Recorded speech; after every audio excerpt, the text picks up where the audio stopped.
Après plus de 10 ans d'une carrière florissante, le Suprême NTM, plus communément appelé NTM, se sépare en 2001.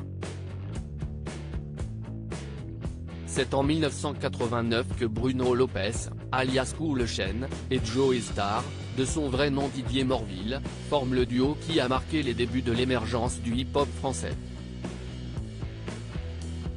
Cool Chain et Joey Starr se sont retrouvés en 2008 pour célébrer les 20 ans du groupe, puis 10 ans plus tard lors d'une tournée nationale qui a rencontré un franc succès. C'est à ce sujet que Joey Starr a été interrogé dans l'émission En Aparté, diffusée sur Canal+ et dont il était l'invité ce mercredi 18 janvier. Suprême NTM @Dr un contact toujours aussi fluide. Joey Starr a bien voulu se confier sur ses retrouvailles avec son ancien acolyte, avec lequel il est resté longtemps brouillé pour des raisons professionnelles.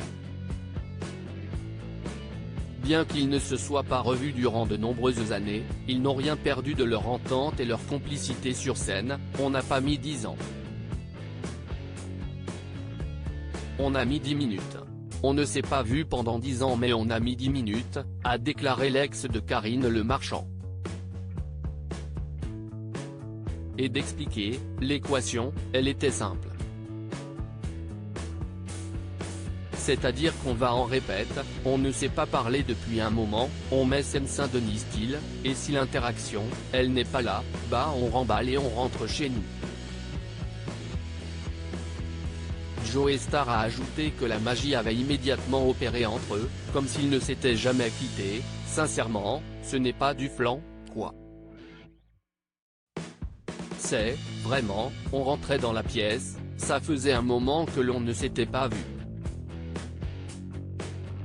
On se parlait, parce que ça existe aussi comme ça dans la musique, on se parlait par personne interposée. Puis, on s'est retrouvés en répétition au moment dit, puis ça l'a fait, a-t-il révélé.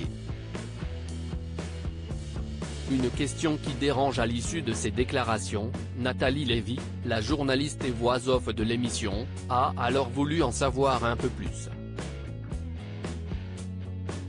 Elle a ainsi demandé à Joey Starr quels étaient ses rapports actuels avec Cool Chain. Donc, vous vous parlez beaucoup, un peu? C'est-elle en qui? Une question qui a eu le don d'irriter le rappeur de 55 ans, qui s'est exclamé, visiblement outré, mais ça ne te regarde pas, t'es de la préfecture ou quoi? Malgré les tentatives de justification de Nathalie Lévy, qui a précisé qu'il s'agissait d'une question de fan, Joey Starr ne s'est pas radouci, eh bien, sois fan et puis laisse-moi tranquille. Vous l'aurez compris, mieux vaut peser ses mots avec Joey Starr.